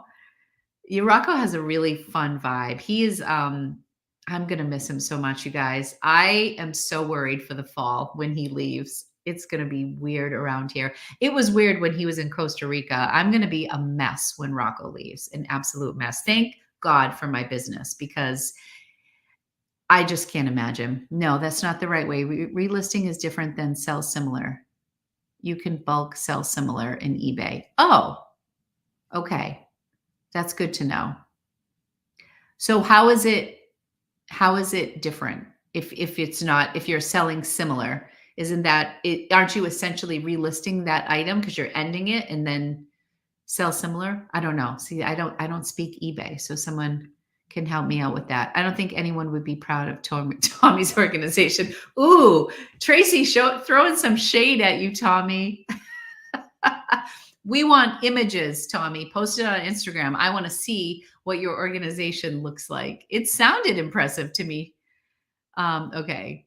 What did he say? Just do a relist. It's much faster. and they have a bulk tool for it. Sell Similar takes longer and also resets multi-quantity listings. It's meant for creating lists off. So that was my understanding of Sell Similar. Like if I was doing a new listing and somebody else was selling this tumbler, I could just do Sell Similar and then, you know, customize it to mine, like the color and things like that. I got into trouble doing Sell Similar once because I copied it from a UK listing. Like in my very early days, I like sold similar and it was something off of a UK listing and my shipping was whacked or my location was off. I don't remember what it was, but it like scared me into not doing it. So I don't do Sell Similar. I just relist and delist with Vendu for me. But I'm sure there's easy ways or faster or whatever, but it's pretty quick for me. So I like it. Tracy, it's epic. Are you talking about your organization, Tommy? Yes. Has Lululemon and Johnny Was seen their day? Things aren't selling. You know, I don't know if they've seen their day, but I don't think, especially Lululemon, I don't think is as hot as it used to be. I actually, in my purge, I have 3 pairs of black Lululemon leggings. And I'm like looking at them like, oh, I think I might send you to the real because there's nothing special about them. They have some pilling, you know, like when everything sticks to the Lululemon fabric, you know, when you like pull it apart and it like sounds, you know what I'm talking about with Lululemon leggings. And I don't know what style they are. I don't think they're the Align. I have 3 pairs right now. And I'm like questioning, are these like worth it? Where before, if I found Lululemon, it didn't matter. It was like gold. I still pick up Lululemon and I still personally get excited for both of those brands, but I just think that style really matters. I think that's what happens when a brand starts to dip a little, is that the style becomes even more important. Where before, like the brand seemed to be the most important thing, like anything Lululemon 5 years ago. But I feel like now it's like, is this tank top worth it? You know, that sort of thing. Like I just picked up an Athleta tank top the other day and it was $2.99. I mean, somebody would probably buy it in a bundle. I listed it for like $25. They still list. I mean, if you buy a tank top at Lululemon, it's still $48. So, you know, I still think they'll sell. It's just for a lower amount. All right. So Lori sold Johnny Was yesterday. So that's a good sign. Bins, even though my trip on Monday was a bus, there is such a rush and the unknown. Yeah, I think so too. I voted bins. Savers prices are ridiculous in Portland. Same here. Those are actually still my 2 biggest selling brands. However, totally know what you mean. I think especially since Johnny has been showing up at Marshall's. Yeah, I've seen a lot at TJ's. I had my first coupon sale this week. Yay. Oh, I always get that option on eBay if I want to send a coupon. So Heidi, will you clarify? Does that mean that was a returning customer if it was a coupon sale? Because I know you can send them. I still haven't been to our bins, Lori. I know I have to go, but I have a local honey hole that is everything $1. Ooh, that's nice. I know. I still miss Boston bins so freaking much. I miss Boston. Just made it late, but excited. Hi, Courtney. Welcome. I'm so happy you made it. We're just chatting over here, doing our thing. I need to go to Marshall's. I used to shop there all the time. Rocky? People want to see your hair. I know. Let's just see how much it's grown since last Wednesday. I have a coupon every 2 days, a new promotion, and added best offer to all. I have best offer on everything. It's made a difference. Also lowered the shipping costs on clothes. Now I have flat rate ship. He never cut it. Dip in and see. I hate the freaking inverted. What? Oh, because you're short? You're too tall? We measured Rocco yesterday. He grew again. We have on the back of my closet door upstairs. Come over here with Lulu. They like to see Lulu too. Come here, Lulu. And he grew again. He's getting so tall. Comes to Lulu Marie. This is Lulu Marie. Hi, Lulu. In Rocky. Yeah. In Rocky. His hair's still long. Are you ordering dinner? What are you doing? I don't know. I made soup yesterday. Kim texted me. She cut my hair tomorrow. He's getting his hair cut tomorrow. His hairdresser just texted him. So next week he'll be short. Let's get it before. Are you dipping in? Before. Let me see. We match. Oh, hell yeah. You're such a cutie. I'm actually not wearing. Hey, what? 2-story building. I know. I've been telling her to I make. know. One of my friends, his dad runs a company, made this shirt, gives them to all my friends. We all wear them all the time. What was She's I? got to make some shirts. I know. Rocco wants some merch to give from to me. my friends. I told Free you I'm the worst. advertisement. Rocco, see, I told you I need a marketing It's manager. free advertisement. I know. It looks like I'm wearing her shirt. I right do. now. It does look like From mine. afar. I know. I should. You know what I should do? I should get you guys. Cutting off my Do you head. want a Thrift Queen shirt? I have those on Amazon. There he Thrift is. Queen, baby. See my family portrait up I don't there. like the what? The inverted. It makes me look silly because I feel like every time I try to fix my Well, you hair, can come sit next to me if you want to chat. it has nothing to do with my height. Oh, It's the inverted. See, like my left hand's up right now, but I think I know what you mean. what do you mean?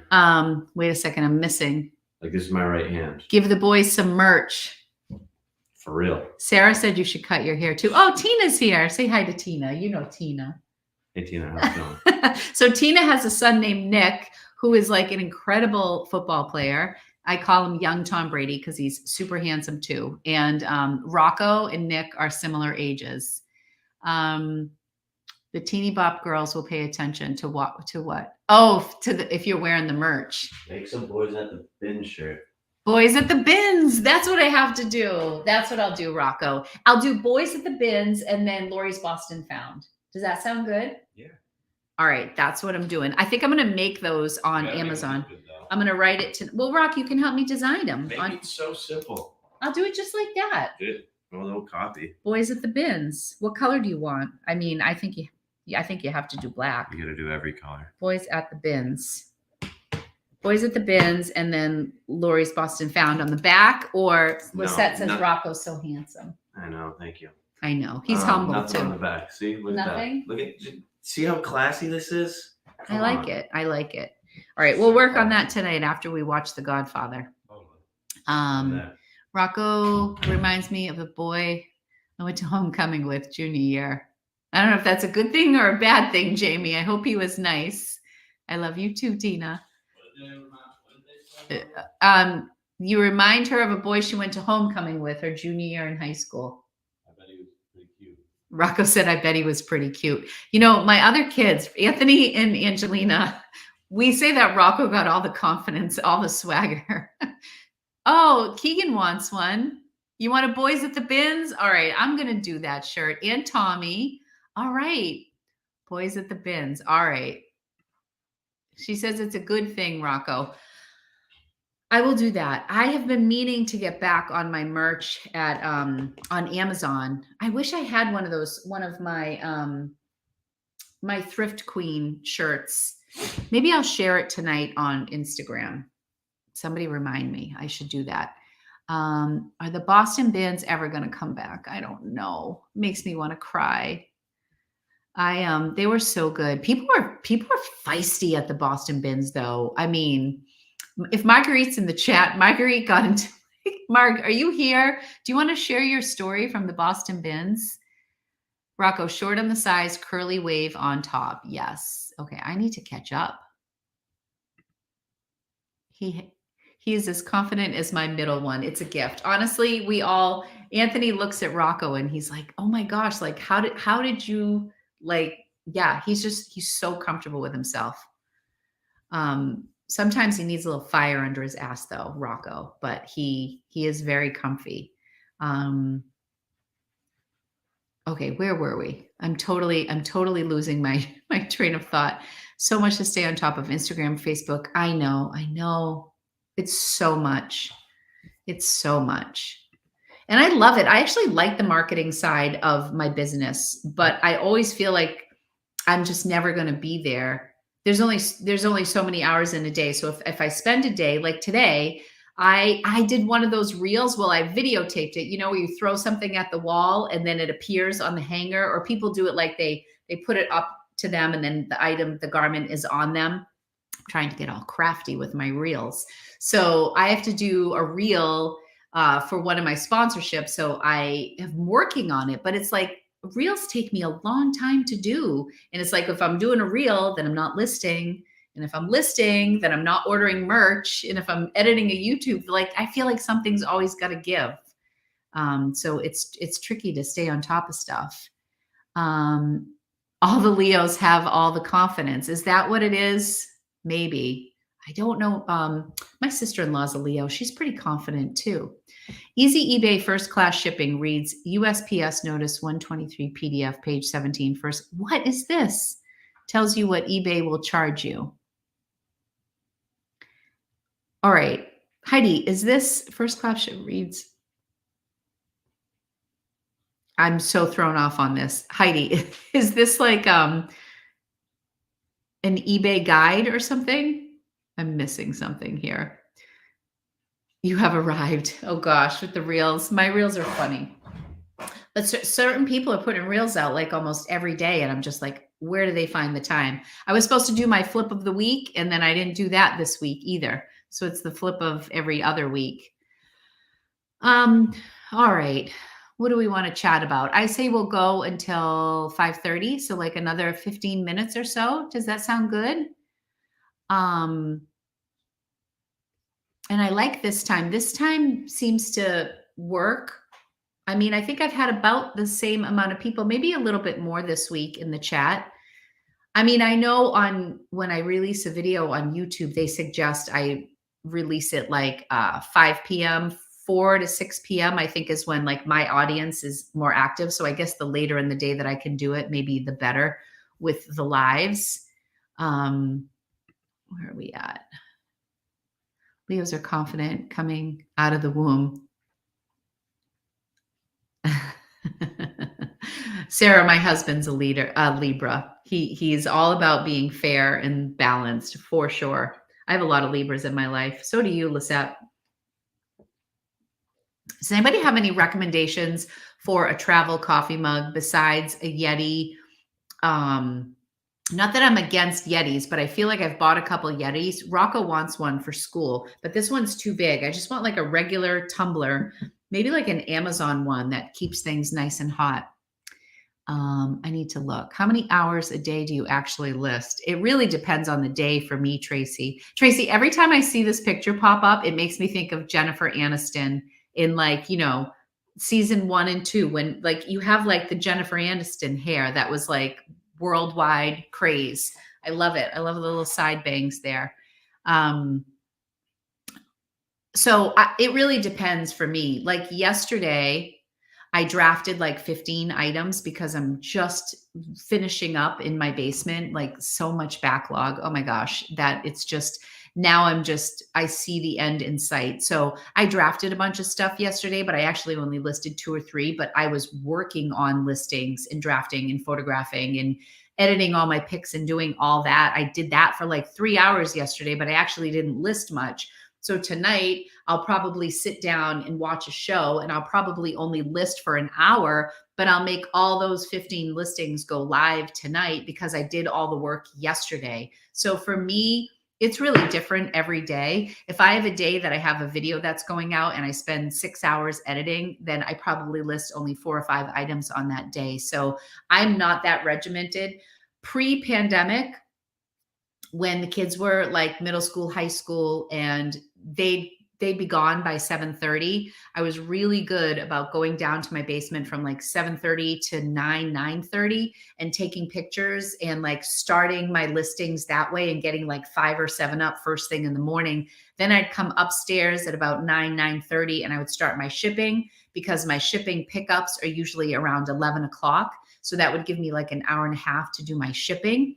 And then by noon, I would probably go thrifting because my shipping and my listing were kind of done for the day. Like even if I wanted to list more, it would be done. But then once the pandemic hit and I was sleeping in, that routine kind of went out the window. And so I'm trying to get back into spending a little bit more time in my studio. And my assistant, Caitlin, was away last week and she's away this week as well. And it's actually been good for me to just like be in the basement and like, I found a pair of Prana pants that somebody bought and then I couldn't find them. So she took a different pair of Prana pants and she's like, if you ever find these, let me know. And I thought to myself, these things are never going to turn up. And they were in like the most random spot in my basement. But because I'm cleaning and purging and peeling back the layers, I'm finding stuff, but I don't really have a schedule right now. Wait a second. I'm behind here. Done. Walmart. Oh, Walmart has bubble tumblers. They're inexpensive and they keep things. Bubble tumblers. I have notes every time I do a lives because so many of the things I talk about, I forget. And then I don't go back and watch my lives. So I have to write things down. Yeah, the Jennifer Aniston hair is so cute. What's my next video? Oh, Restyle Secrets. What is, oh yes, the UPS notice 123. Is that what we're talking about? I think that's a good idea. Arctic cups are like Yetis, but a fraction of the price and a little lighter. I love them. Are those available on Amazon? Arctic cups. I'm writing that down too. Lori, do you have a question for me in my Q&A video? I'm going to film it soon. Ooh, do you have a question for me? I'm going to think of one. Let's think of a question for Keegan. What do I like to, I have a question, Keegan. Where do you see your business in 2 years? Like, what are your goals being a teen reseller? I'm curious, do you plan on reselling like post-graduation? Do you want a career in reselling? Or is this just a way to make some money as a teen? Or do you see this long-term in your life? That's my question for you. Brewmate makes wonderful. Oh my gosh, you guys are awesome. I'm going to look at all these tonight. See, and now I'm going to look at mugs instead of do my listing. And that will be a rabbit hole I'll go down for a while. This big coffee is next on my list. It's called Toddy XL. I have them in every variety, even champagne flutes that don't leak. Really cute. Brewmake. Oh my gosh, that is so awesome.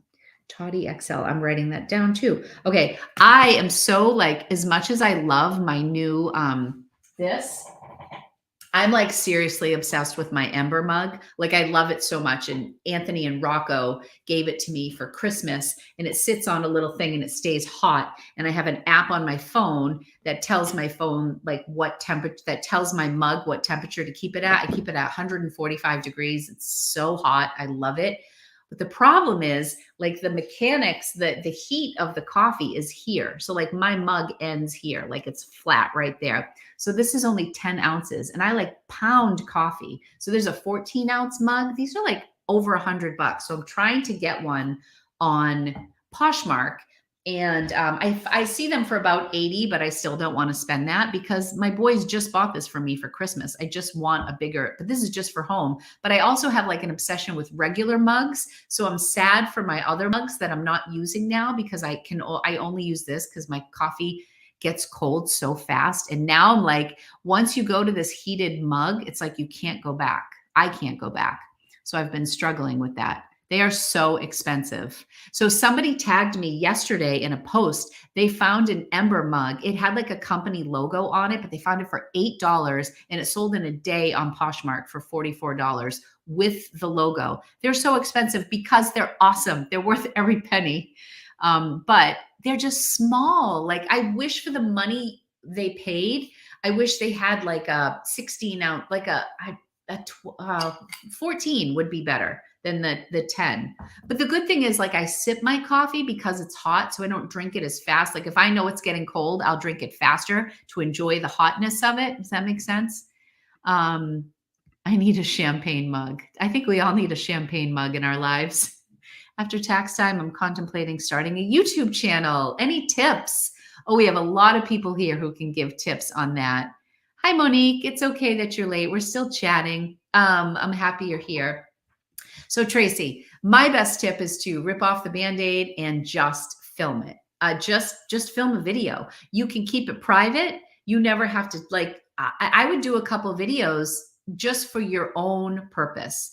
So if you're worried, like I said 100 times or whatever, I didn't make eye contact or my volume wasn't good. Like you're gonna fine tune what you do on YouTube over time. I'm still changing things like every month. I'm trying new things, but but I think you just need to jump in. I mean, if you guys want, we could definitely do a topic on YouTube channels here and just give some great tips. We have some. So New England Betty Boop says, Tracy, just start. That's actually my best advice. Just start. You can keep it private. And then you can delete it if you want. I think just going through the motions of like recording it, learning how to upload it, fooling around if you have iMovie or any editing that you want to do, or just coming up with, I mean, there's so much to know, but at the same time, it's, I don't know, it can be as complicated or as simple as you want. But I think the best thing is to figure out what you want to talk about and just do it. You have nothing to lose, nothing to lose. I always say, if it keeps you up at night, don't wait another day. We have more advice here.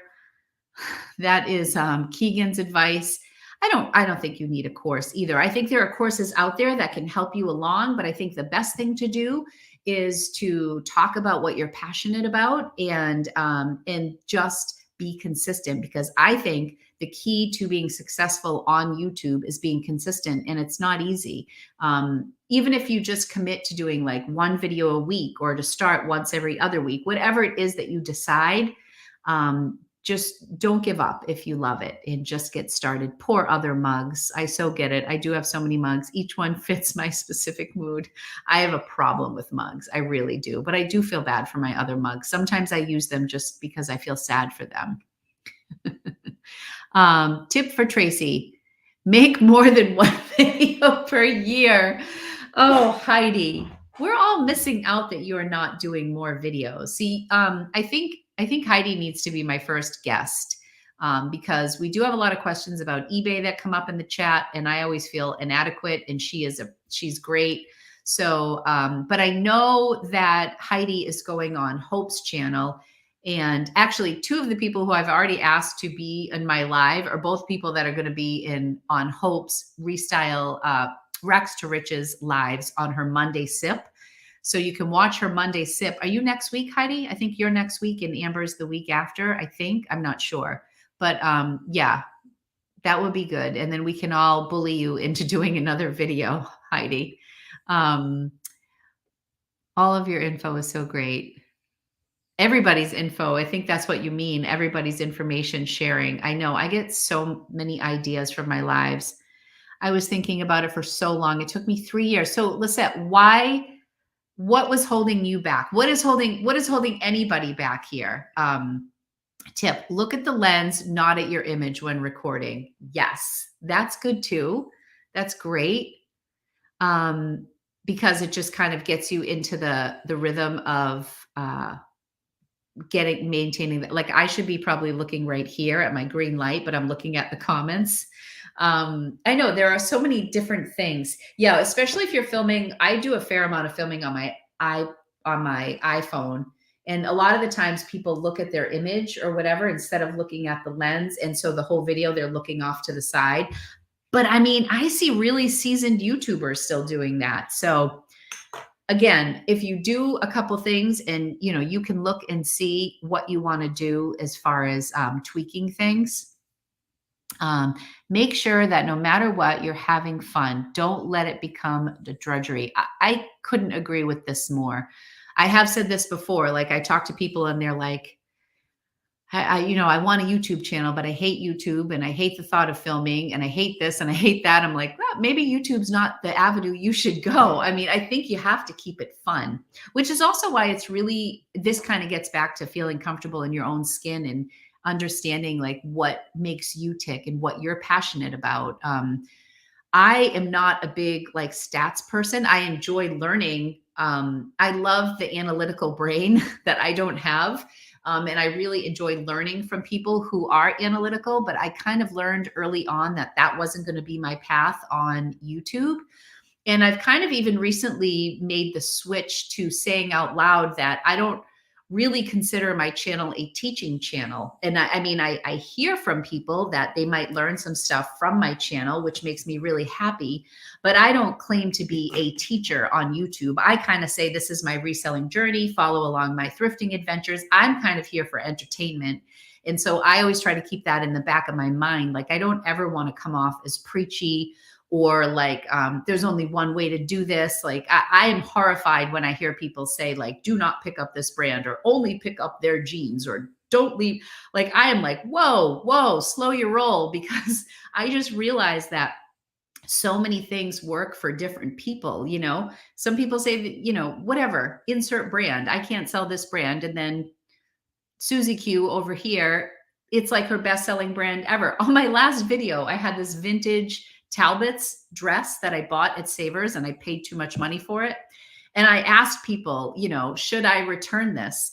And I think the majority of people said to return it. And of course, I can't find the receipt, which is going to be a problem for my accountant too. But I can't find the receipt. I think I would have returned it. But I swear, for every one person that said, that dress is blah, or that's too much money, or I can't sell vintage, there's another person who just commented last night, vintage Talbot's dresses are my top selling item in my closet. I was like, wow, who would have thought, So it's so funny when I ask people's opinion on YouTube, it's like, you get so many different opinions. So I don't know. I think you have fun and be consistent.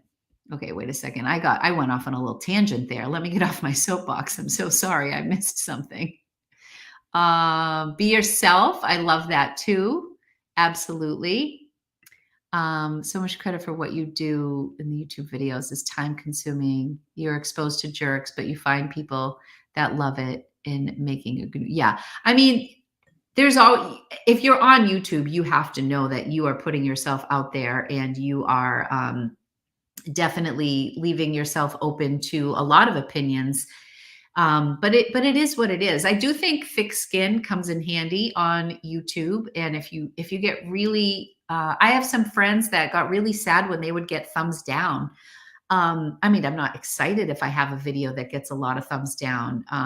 But you also learn from it. I'm actually a big fan of the fact that YouTube now hides the thumbs down. So the creator can see it, but the audience can't see it. And some people are like, well, it's kind of like a review, and we should have the thumbs down, because then, it tells the viewer, if that might be something they like, which I guess, but then on the same token, it's like having somebody else.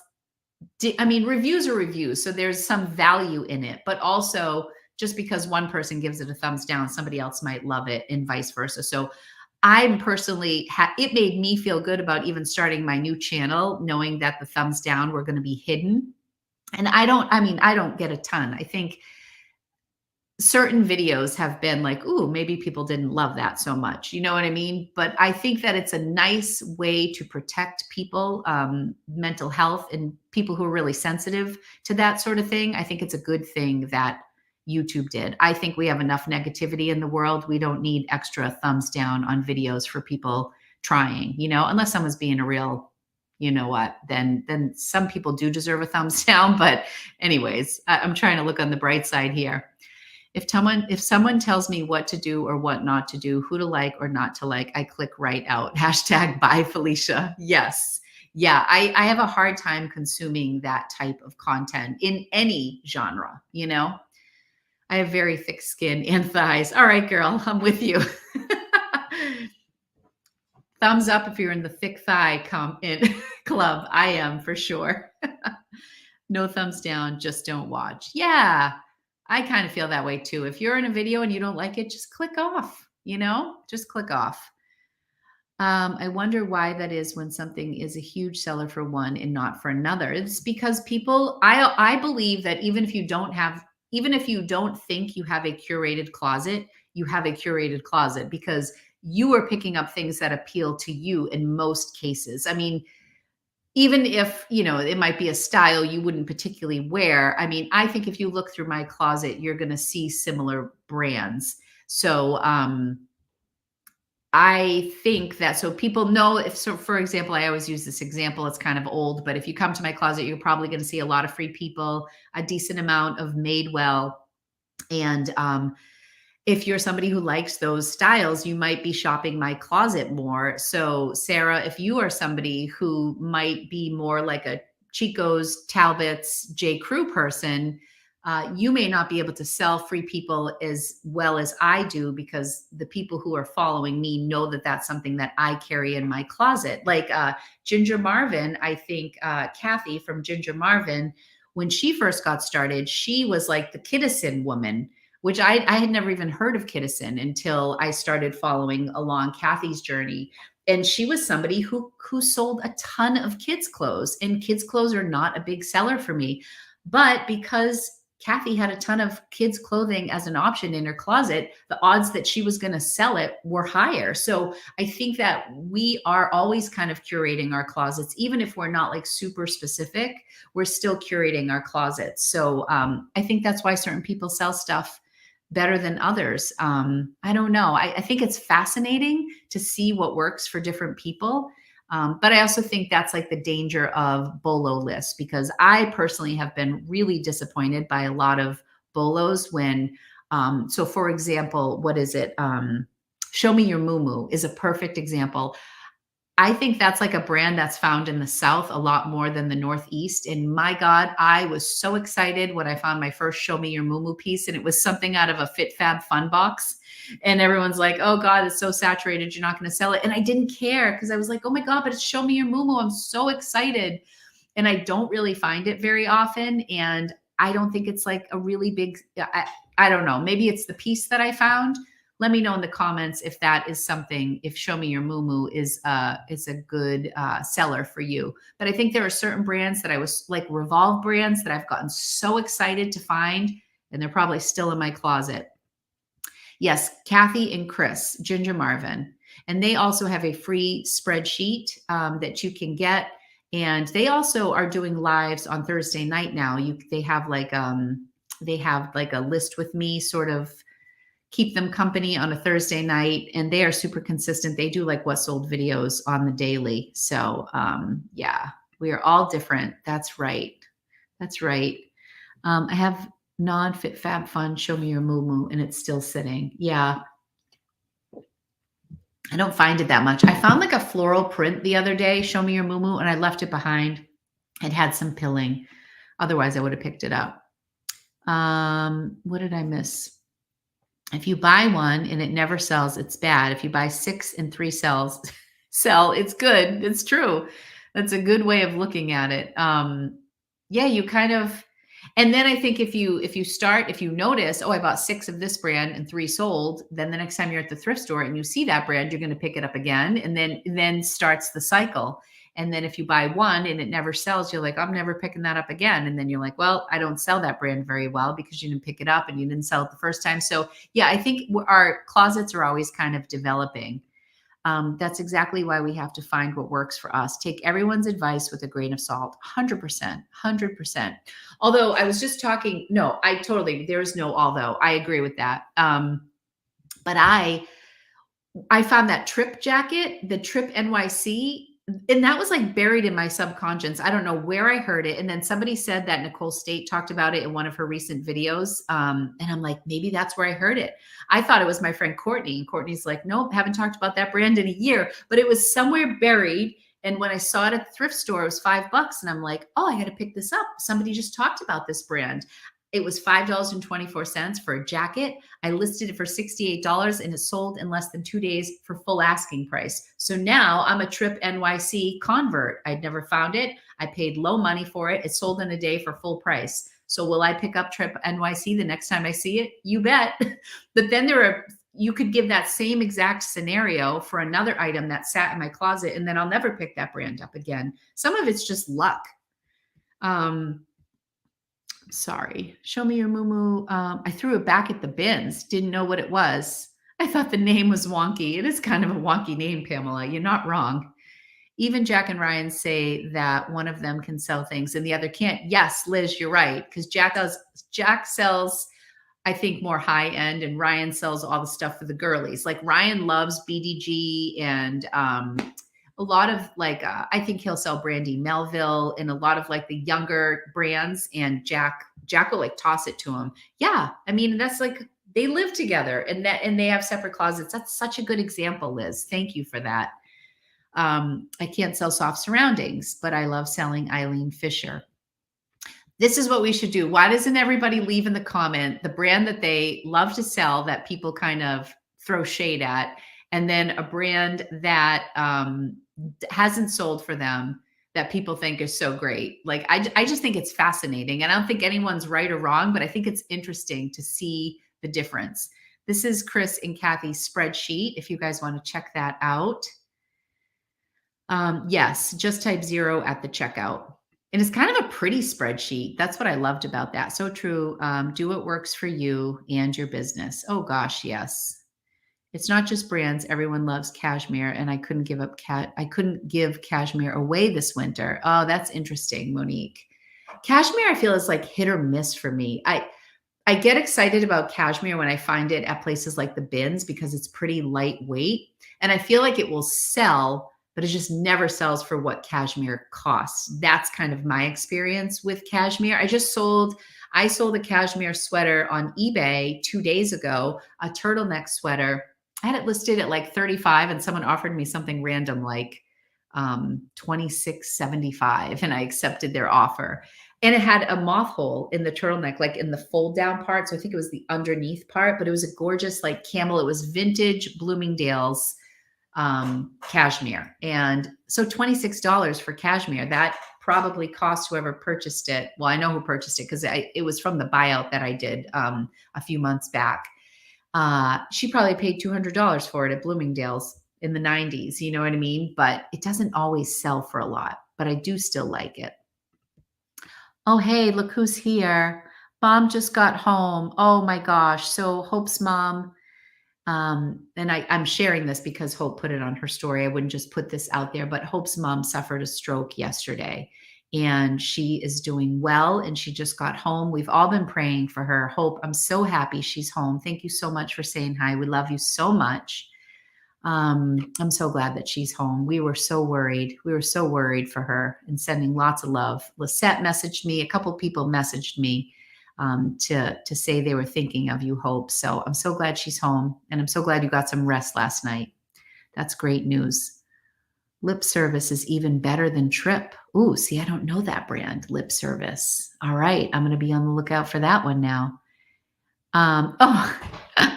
Hope, if you're still here, Keegan says that Harry and Sack are doing great. Those, by the way, are the name of his guinea pigs, right? And if you want to know the history, if you want to know the backstory behind naming his guinea pigs, you'll have to go to Hope's Live. Hope's lives are much more racy than mine. I think her lives are way more fun than me as a host. Glad to know Mom is doing better. Oh, we're so happy. Hello, beautiful Hope. Praying for Mom. How is she? She's home, which is great. Cashmere Talbot sells so well. Ooh, that's good. I know. Talbot's is one of those brands that can really surprise you. For me, that's great. People always sleep on Talbots. I agree on that. And I only learned to appreciate Talbots from the buyouts that I've done. And sometimes when I see Talbots out, I'm like, oh my gosh, not more Talbots, because I have so much of it, but it's selling. J. Jill was like really showed up for me. J. Jill was a great seller through my estate sale. I sold so much J. Jill. Exactly. I think that what Lori is saying holds a lot of truth. You can get a following. I try all brands. Maybe that's my problem. Well, I don't think that's a problem, Sarah. I just think eventually you'll have to figure out what's working for you and kind of lean into those brands or lean into a certain price point or something like that. Love to sell Calvin Klein. Can't give away free people. Okay, that's great. So somebody's participating here. All right, I like that, Bernadette. Calvin Klein.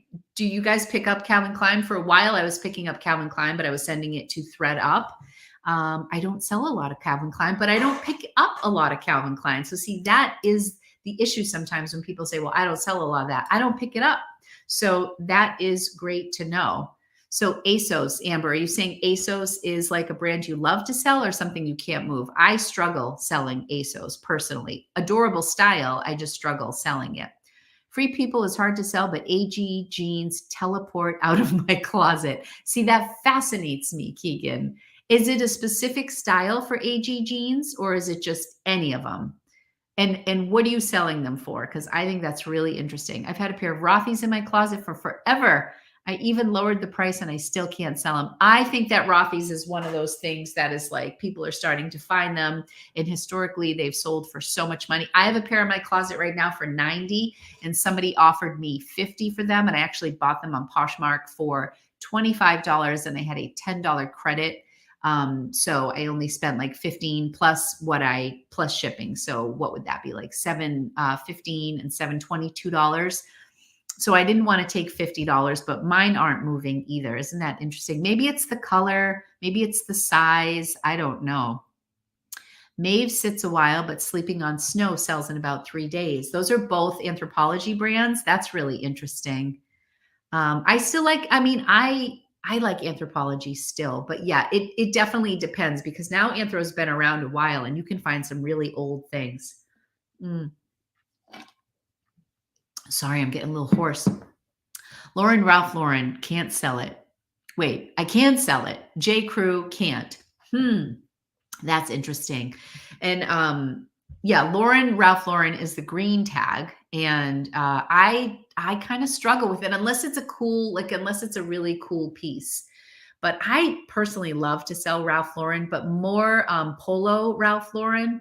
Or if I get like Black Label or Purple Label, those are the highest end for Ralph Lauren. Sometimes I'll just send those to the Real, or I'll try to sell them on my own for a bit.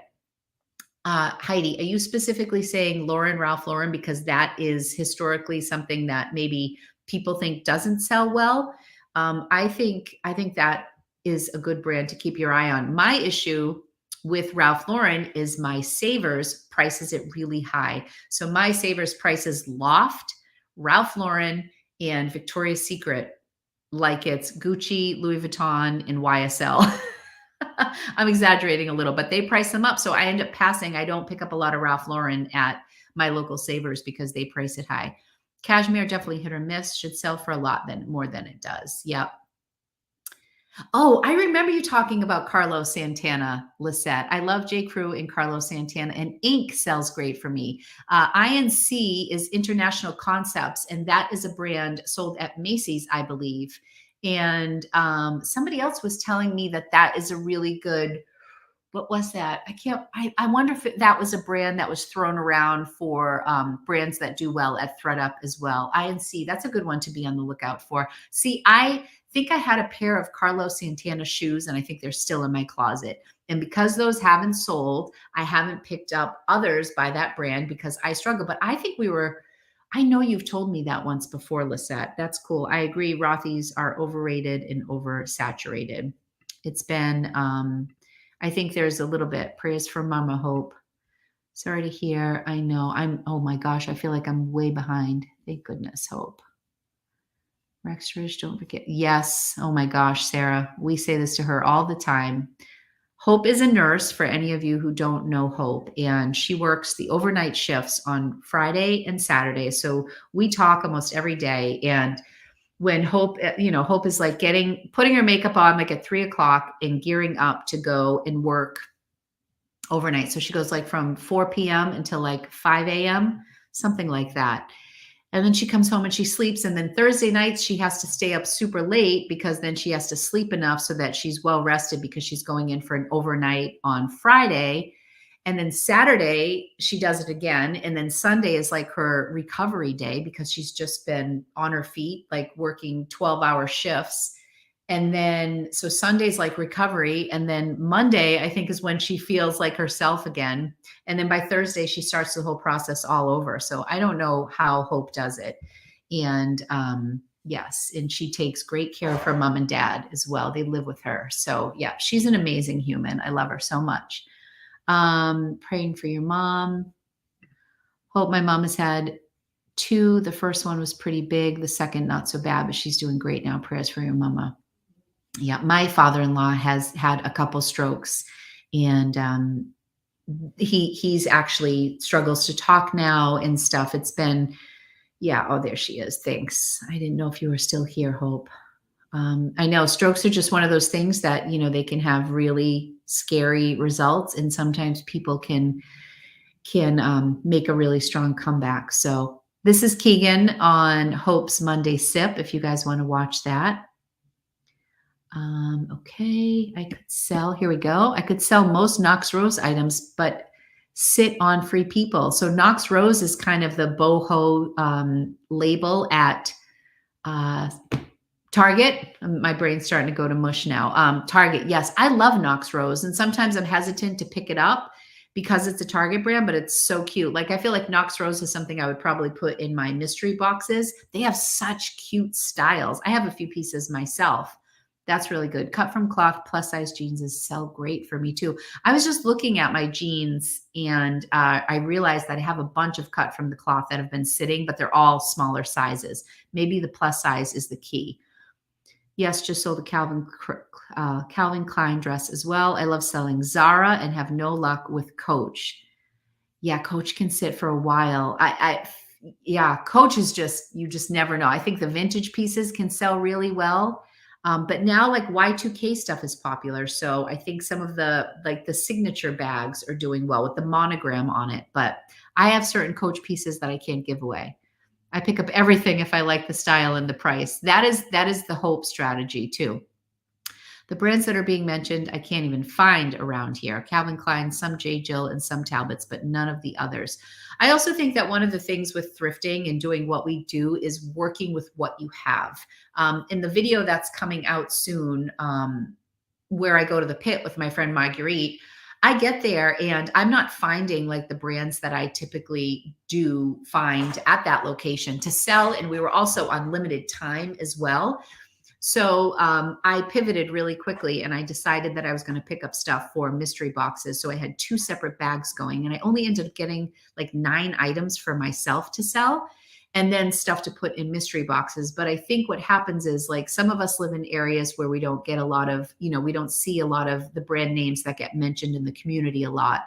Or we have one day that we can go thrifting. And that day that we decide to go out, our favorite store is closed. And then we go to another store and you don't find anything. And then it's like, well, your day was, feels like it was wasted because this was your one day to go thrifting or whatever. So I do think it's really important to be able to, change as you need to, because I feel like the one thing you can always count on with reselling is that it's going to change on the daily. And so I think Heidi is actually a really good example of somebody who doesn't have a lot of high fashion where she lives. So she's found what works for her. And Heidi, correct me if I'm wrong. I think she would say that it's like outdoor brands.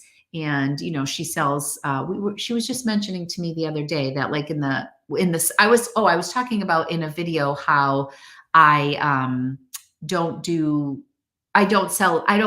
love to thrift for summer items. And I think Heidi was saying she sells like a lot of golf skirts and hiking shorts and summer stuff, that stuff that she finds in her area. So I do think it's important to figure out what you can find, which is why I sell a lot of LL Bean, because LL Bean is everywhere I go around here. So you kind of lean into what works for you in your area.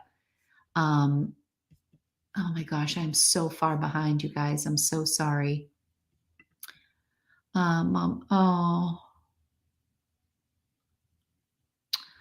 gosh, Francis, praying for your mom. We're happy to keep you company.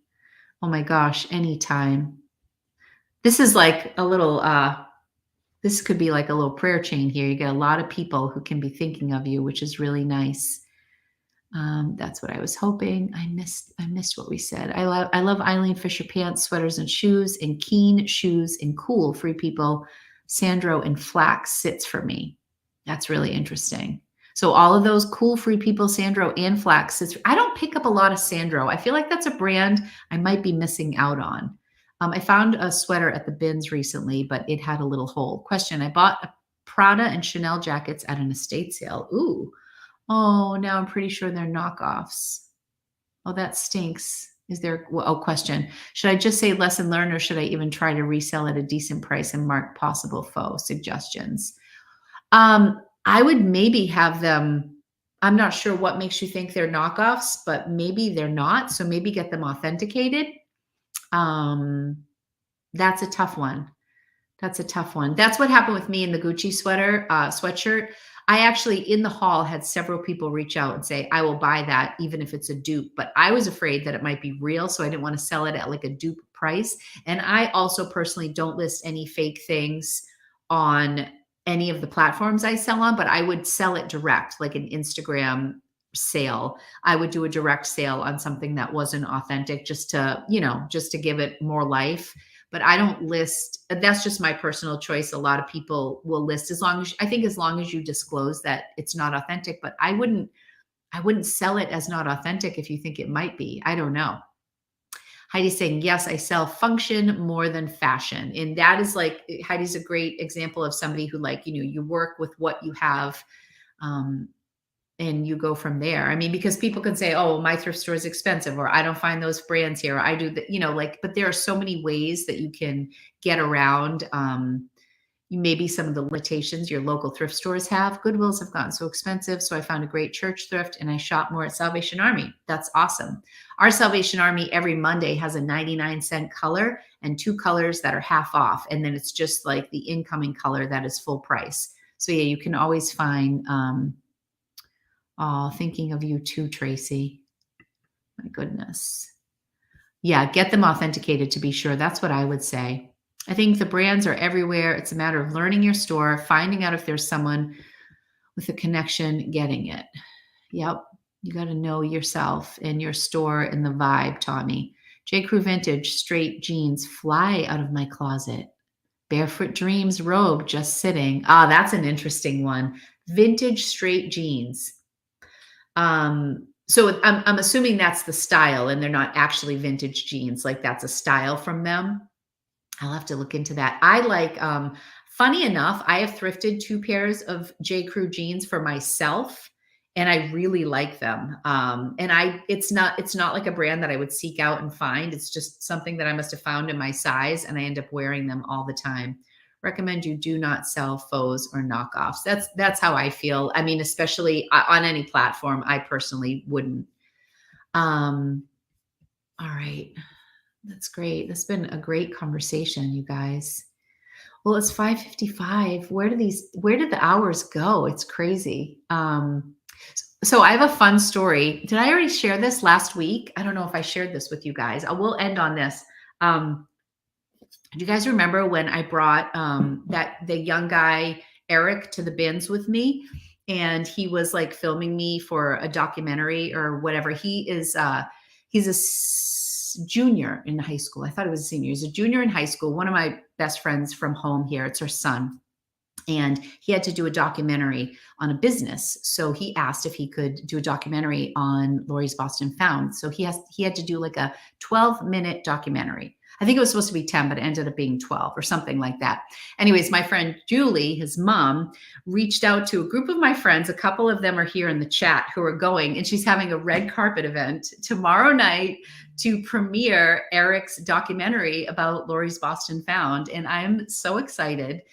So tomorrow night we have a group chat going with all my girlfriends from home, and we're like laughing about like what to wear. And, we were just like saying, is this a formal event? And someone's like, well, I want to wear sweatpants. And then I'm like, well, maybe we'll just wear comfy clothes and just wear some sparkles somewhere to feel like it's special. But I'm really excited. And I have to be honest, I'm a little nervous too, because if there's one thing, I am not a control freak about anything except for editing. And it's all because of all of like the bad angles that I'm trying to avoid in my videos.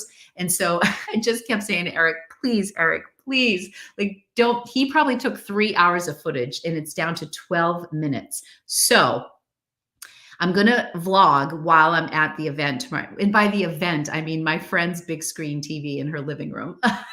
But we're going to go, and I think she's getting like champagne, and it's going to be really fun. And it's like my good friends from home who I haven't seen in a while. One of my friends is driving off the Cape to come to it to see. And so I think there are going to be like 10 of us, and then we're going to see the documentary, and I'm going to vlog. You're going to get to meet some of my friends. I just can't decide if I'm going to put it on this channel or Lori's Boston Found, but it will be somewhere as long as I don't look terrible. If I said, Eric, if it's bad footage, how am I going to share it? No, it's not about me. It's not about me. It's about Eric. And I'm very excited for him, and I'm excited to see it. So I will keep you guys posted on that. I think it's, yeah, it should be really fun. So he recorded me on the ride up to the bins. That's what I'm worried about. I'm worried about this angle and the double chin, because he was like right here the whole video. And then he filmed me at the bins. And then a couple days later, he came back to the house and we did like a sit down here in my office, like just camera on, very traditional. And he had like a list of questions that he asked me. And then he went down to my basement and he took some footage of the studio, and my assistant Caitlin was here. So I'm hoping that Caitlin makes it into the video. And yeah, so that should be fun. But keep me in your prayers that it's okay. I'm very nervous. I'm very nervous for what it's going to be. I'm sure he did a tremendous job. Okay. So that's that. So to Savers, see if you can find some Louboutins in your size to wear, right? I mean, I should see if I can find some red carpet shoes tomorrow night. You guys are sweet. I'm just being honest. Dark secrets exposed, or a love letter. We'll see. We'll see. And then, like, when somebody interviews you and you kind of go off, and I'm like, I hope it's good. We'll see. Just so much footage for him to edit down, but I'm very proud of Eric. His whole life has been into film, and it should be really great. And he's so grown up. I mean, Julie and I were pregnant with Rocco and Eric together. So I've literally known this boy since he was in the womb. And now he's getting ready to apply to film school and stuff like that, I'm sure. So will the documentary be on YouTube? Eric does have a channel, and I asked him if he wanted me to share it on my channel. So what I've kind of envisioned for the video is to do a little intro in the beginning, and then have some footage from the event, and then end with the actual documentary. That's what I'm hoping for. And Eric would love for me to do that. So that should be, I mean, it's tomorrow night. So we'll see how it goes. And then he'll have to share the file with me so I can upload it to YouTube. But at the very least, it will be on Eric's YouTube channel, which I don't think he has many things posted, but I think it's called Fish Film, because his last name is Fish. So I'm not sure. I don't think it's up there yet, but anyways, super exciting. So that's that. That's so great. Kids learn this stuff. My husband is teaching podcasts in his sound engineering class. Oh, that is so cool. Did he retire, or did he get like a side gig, Heidi? You said it was going to be hard for him to slow down. Well, anyways, you guys, I thank you so much for being here. I really appreciate you guys taking time out of your day to join me on my lives. Per usual, I have so much that I learned from you, and I wrote down 4 brands for tumblers. I have to work on Boys at the Bins t-shirts for Rocco and his friends. I hope you guys all have a fantastic week. I filmed a little bit for this channel the other day. I brought you to the hairdresser with me. That's what we did. And I made some soup. I made some vegetable soup, but I do not have a career as a cooking YouTuber, but I did my best. So I'll release that later this week. But that is all for today. I think I'm going to wrap it up here at 6 o'clock. You guys are the best. Thank you, everybody, for participating here. Oh, teaching at an adjunct college. Great. Have a wonderful day, everyone, and see you next week. Yes, I will post again what time. We'll probably stick with Wednesday for next week. But I always, even though today was not very much notice, I'll try to give you guys more notice next week for the live. I appreciate all of you for being here, and I'll see you next week. Bye, everybody. Bye. Thanks for the fun. Yes, Heidi, thank you. Bye, everybody.